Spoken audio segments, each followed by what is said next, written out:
The 16 mil? Ow!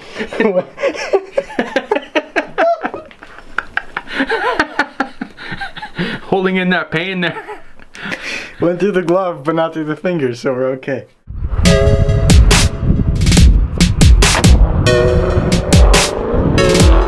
Hey, so how do you feel about doing your suspension today? Quite frankly, I'm shocked. Alright guys, today we're going to install some HPA SHS Coilovers on the Jetta Mk5. Let's let the car pass. Okay, what we're going to do today is we're going to show you the installation on the driver's side rear and the passenger side front. Simply because the best light in our small confined location happens to be in this corner. And we only really have to show you one rear and one front installation because it's the same on the other side. So without further ado, let's not hold the suspense, and let's get started. That was so bad, man. So we've already got the left rear jacked up, so we're gonna remove the wheel. All we did was put the handbrake on so the wheel doesn't spin. You a funny guy, you a funny guy. I a funny guy. You a funny guy, I a funny guy, you a funny guy. Okay, so our first step here is what we want to do is we want to crack this bolt loose here. We want to support the control arm with a jack. Slide the bolt out, slowly release the jack, taking the force out of the spring to remove the spring.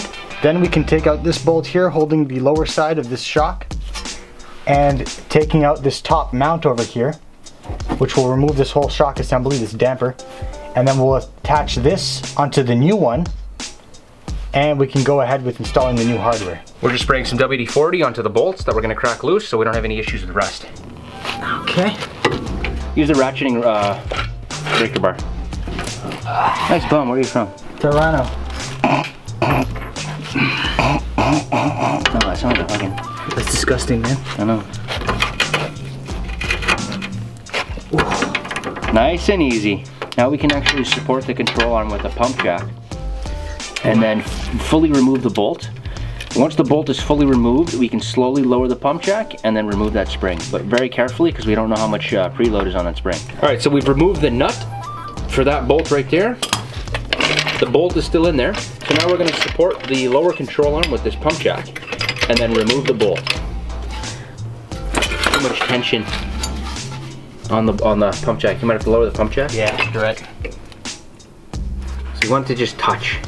So to get that bolt out, you want it to just touch. You don't want to have too much pressure. You don't want to have too much counter force on it, otherwise the bolts will get jammed in there. So once we find just the right spot, we'll hammer the bolt out. So instead of hammering it,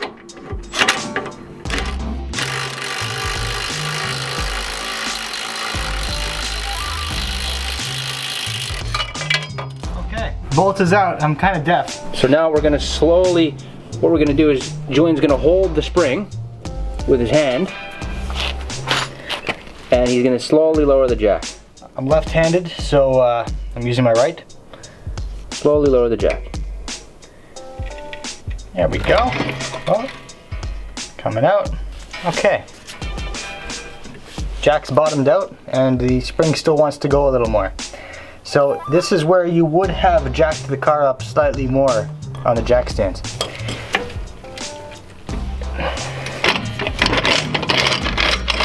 Okay, so we're running into a problem already. That's great. Oh, there we go. Oh yeah, we're good. We're good. All right. And these are blue, yellow, yellow springs, whatever that means. What it means is they're not going back in. All right. All right, what's the next step? Oh, these are the peelable ones. Next step is basically to get this damper shock off. Whatever you want to call it. This guy, this cylinder piston thing. I sound so professional. It's called a shock. It's a shock, it's a damper, it's a... Oh wow, look at that, eh? You know what that tells me? That tells me absolutely nothing. But I like doing it. All right, guys. So now we're just gonna have to use a little bit of motivation with an air compressor. And luckily I brought my... Sorry, what was that? I said luckily I've got my impact gun. And we're gonna use an impact gun to break off that bolt because we don't have a lot of room in there working on the ground. So we're gonna use an impact gun. It is a 21 millimeter. We thought it was 18, but it's not. Okay, so it's a... Oh, I love that sound. Hang on a second. Hang on. Turn the intensity up. That's maxed. All right, so now you want it to go that way. All right. Okay, so let's see if this works. Let's see if this works. Oh man, this is a tool. That is a tool right there. Look at that. We are out. All right, the lower bolt of the shock is loose. The shock can move freely down here.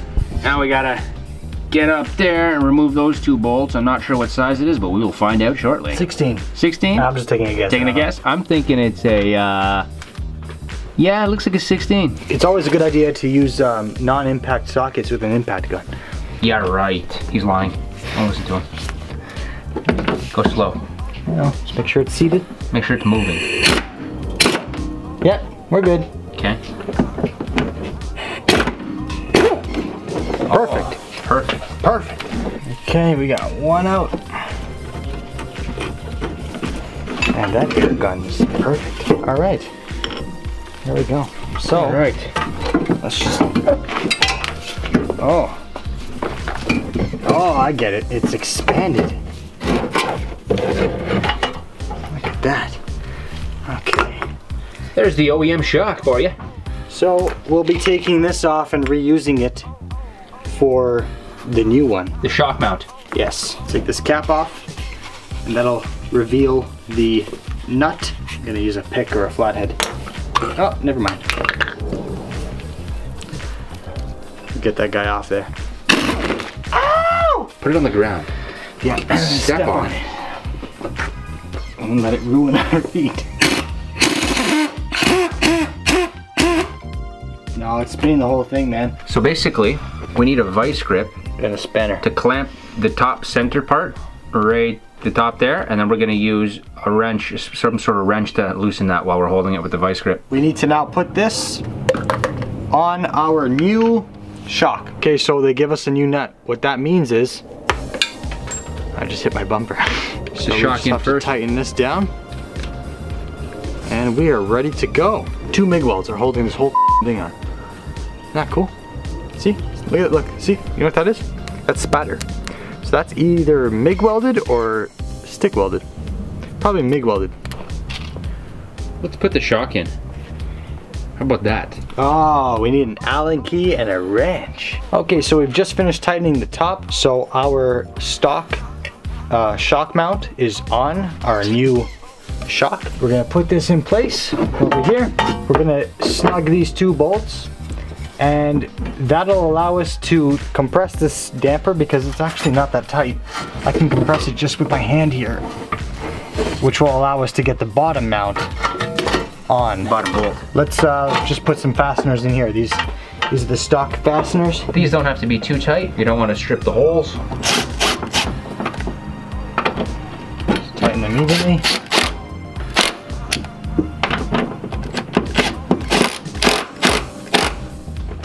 And we'll hand tighten them. Okay, that's good. That's good. Ah!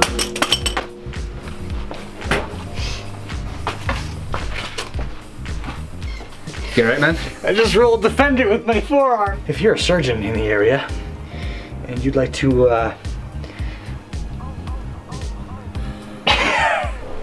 ah! It happened again.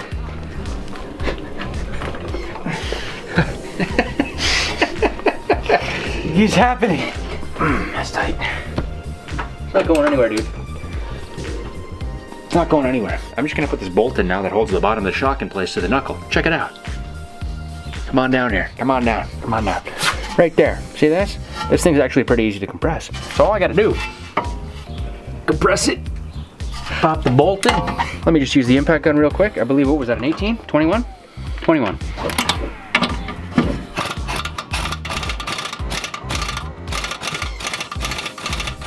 That's it. I'd say we did the suspension just in time. Wow, spring's broken. Okay, so this is the height adjustment. This goes on the top, right here. I'm gonna put a bit of grease here, just in between these 2 metal rubbing surfaces. So the top is the flat spot. Exactly. Okay, this is the height adjustment on the rear. It's basically this thing that goes on top. And they tell you that if you want the maximum height, you set it to 25 millimeters between this and this. Basically, if I want the highest possible ride height, I'll go to 25 millimeters. If I want the smallest possible ride height, I'll go all the way to 0. And what we're gonna do is, I don't want too low of a ride height. I'm just gonna set it to the maximum ride height size, just to have closer to stock, but still relatively lowered. 24 and a half. 25 and a half.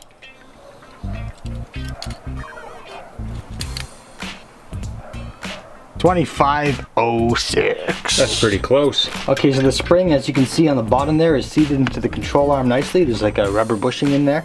We cleaned that out nicely. And now I've got a very light greasing here on the height adjustment. And I've already adjusted it to the height I want, but we can adjust it after too if we need to. And I'm gonna put that there. And then we're just going to put the jack back on to lift the control arm up. And then we're gonna put this bolt back on to support our hub. And we'll be good on this end, and we'll be good to do the front.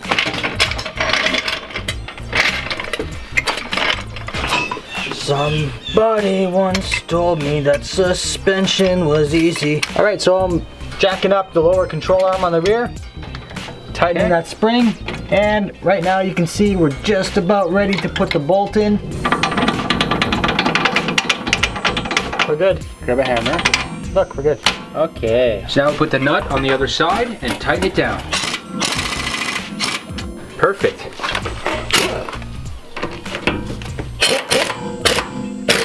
Okay, so we're done the rear, and it's pretty much the exact same on the other side.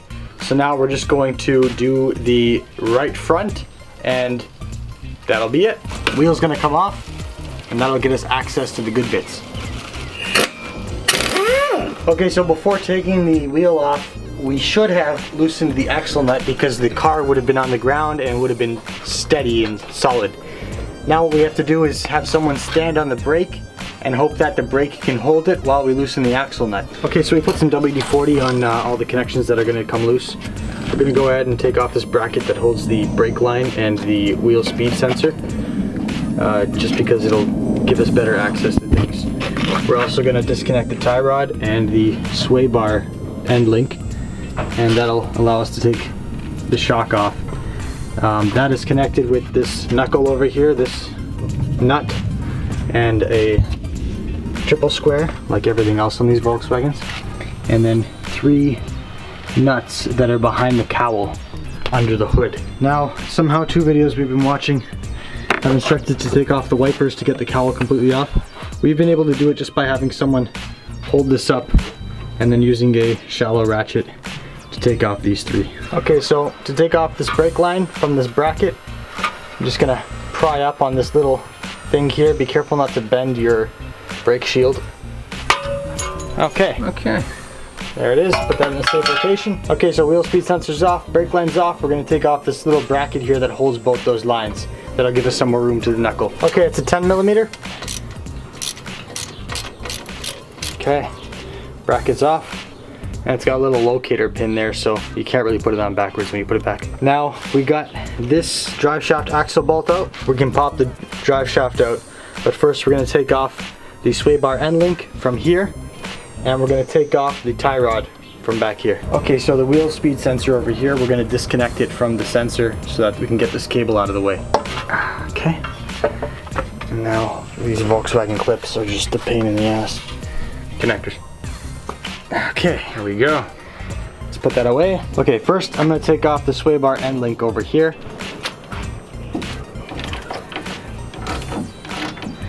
Okay, I'll use the impact driver. We need to bring the jack, and we're gonna jack up the control arm a bit to get this bolt straight again, and that'll allow us to pull this bolt out. Yeah, because we only have one side of the car lifted up at a time. That's why the sway bar is putting pressure on that link. Yeah, so right now, this side of the car is up, that side is down. The sway bar is pushing up on this side to equalize, which is what the sway bar does. So, Go up until this bolt right here straightens out.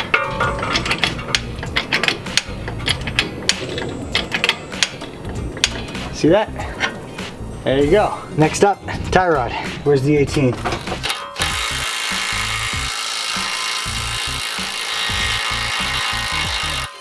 Alright, so we just got the tie rod out. We had to hammer the knuckle, and it's now free. Okay, so we have a triple square here. One of these guys. I had to cut mine, so I'm just putting it in a 14mm socket to hold it. And the reason why I had to cut it was when I was doing my motor mount. It was too long and it wouldn't fit between the motor mount and the frame. Now I'm going to put an 18 on the other side with the impact wrench. Okay, nut is off.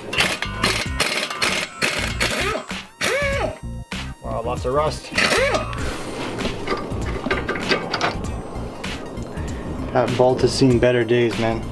We'll let that soak in some WD-40, try to get some of that rust off before we put it back in. Okay, so we're having some trouble getting this half shaft out. It's kind of seized in there. We're trying to hammer it out through here. Luckily, Eric's got a lot of tools from work, like this impact hammer, and we're basically going to try and hammer it out, but it's very difficult. So we're going to put the camera down and just try and hammer out this drive shaft.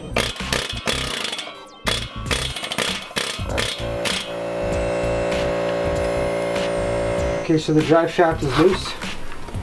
Now we're going to loosen up the lower control arm so that we can hammer this hub off of the shock.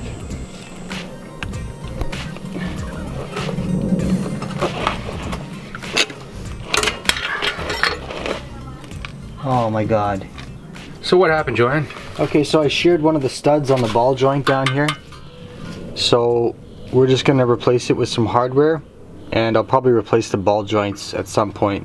And so what we did here is we just pressed out this broken sheared off stud. We put it like that so that the socket acts as a cup to hold the stud coming out, and then the wall of the... Pressed the stud through into the socket and freed it. So now we just have to finish pressing it out, and we can put our little nut and bolt replacement here, and that'll hold us until we get the replacement in the mail. Okay. Perfect. So we pulled off the ball joint, we took out the broken stud that was press fit in, replaced it with one of these bolts with a lock washer, and that'll hold us off, and I'll eventually replace these ball joints, but that is definitely going to be just as strong as it used to be. So yeah, definitely be careful when you guys are doing this job that you don't shear those if you're planning on removing them. In the procedure, it doesn't say to remove this as far as we're concerned, but we found it kind of difficult to do it without removing these bolts. Okay, so now that the bottom of the shock is removed from the knuckle, we got 3 bolts right up here. Let's just move the sugar out of the way.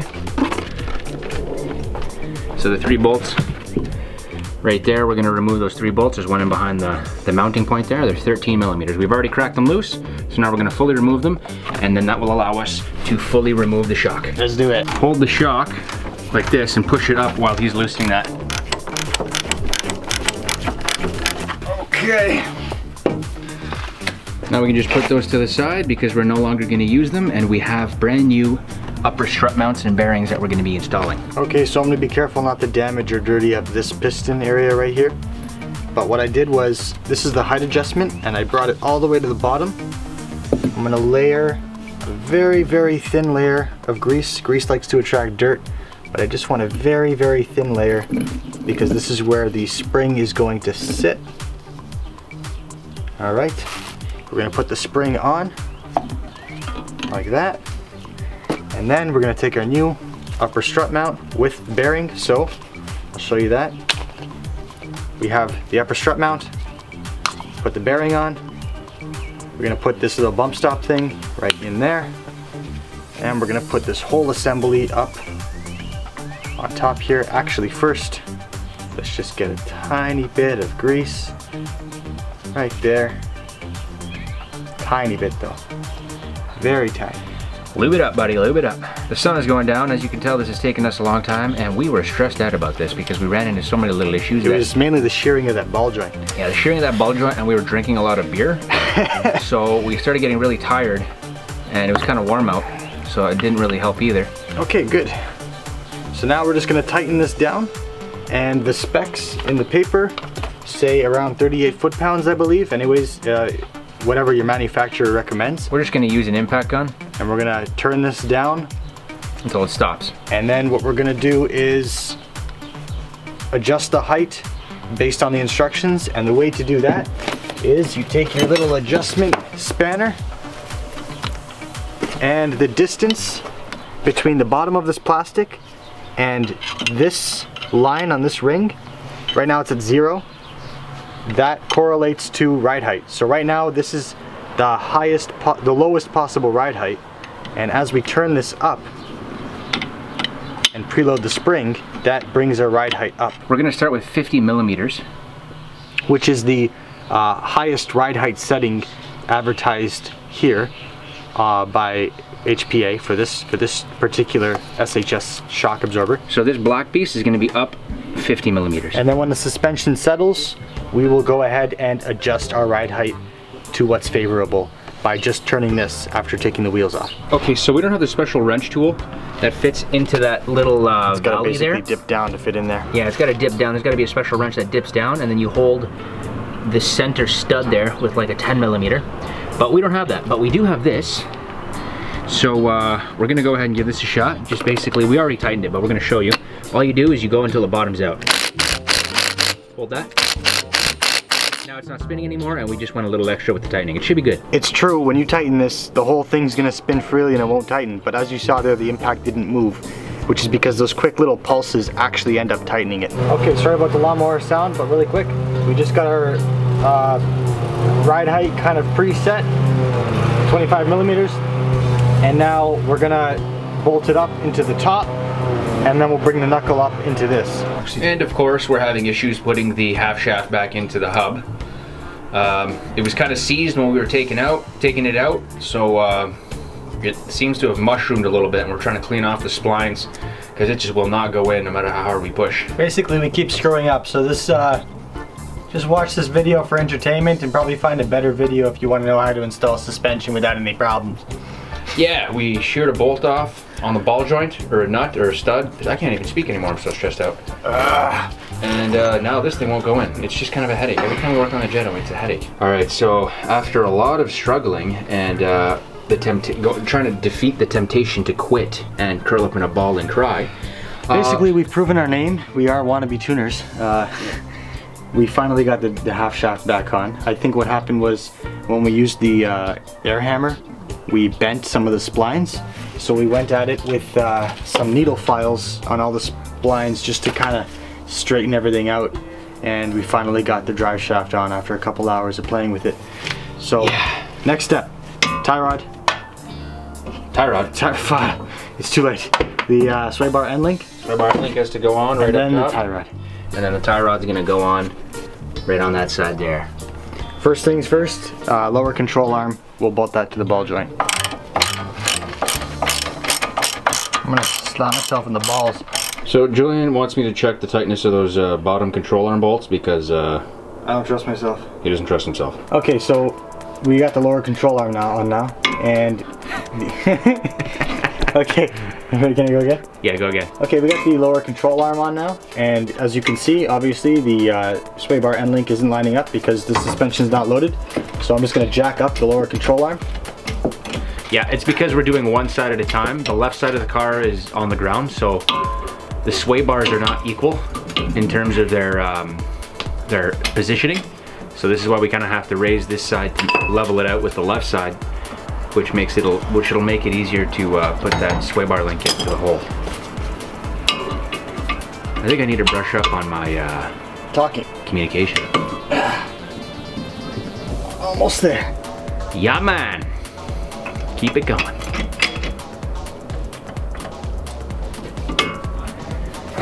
Yeah, looks like it went into the hole. Okay, spoke too soon. Now just put the nut on and crank it. Crank it out with an impact gun. No.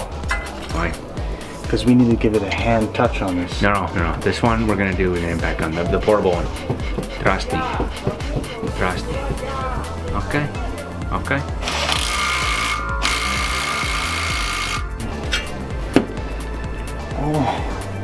next week we do a paint job. Lefty loosey, righty tighty. Not too tight. That's good. That's good. Okay, let's pop the tie rod on now. This is the last nut, so I'm guessing that's what it's for.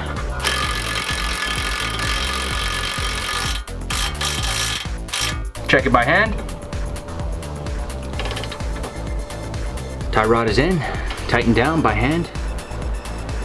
Now Julian is just cleaning the sensor connectors that we disconnected with some brake cleaner. Probably not the best idea. You should use electrical contact spray, but we don't have any right now, so you know. So a good idea to clean your rotor after you've gotten your WD-40 hands on it? Yes. All right, so this is the little bracket that holds our wheel speed sensor and the brake line. We're just gonna put this on. That's a 10 mil. A little bracket right there. The rear was super easy as compared to this. So if you're interested in buying a Jetta with a 2.0T engine, I'll give you a good deal on it. Everything's perfect. It's never been driven hard and worked on by professionals. So what are you looking for? 10 millimeter, man. It's on the floor behind the car. Watch me shear this one. That's good. All right, we'll put the bracket in now, and now Julian is going to reattach the lines to that bracket. That includes the brake line as well as the, I believe it's the speed sensor, wheel speed sensor. This clip has to be put in the correct way, so it puts tension on that brake line, so it's nice and tight. It shouldn't get loose at all. Perfect. Now, is everything good in here? Sway bar, brake, everything, blah, blah, blah, blah, blah. Tie rod, pretending to know what I'm talking about. That looks pretty cool, I like the yellow. We're gonna tighten this axle nut once the car is on the ground. That'll allow us to torque this without having to slam on the brakes and hold the brakes. Yeah. So that's it, guys. How does this absorb bumps? You could definitely tell it's stiffer than stock, but it's not. This is perfect for daily driving, man. Like, no discomfort, and it feels more direct. I like it. I like it a lot. Well, SHS Coilovers, ladies and gentlemen, if you're looking for something that gives you a nice, comfortable daily ride, but at the same time performs well, this might be a good option for you. Uphill? There's like no wheel hub anymore.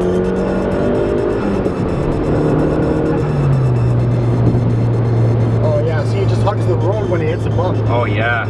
Before you hit a bump and you're just completely like just bouncing all over the place. This just keeps hugging the road. So this keeps it planted. This keeps it planted for sure. Better control of the wheel assembly.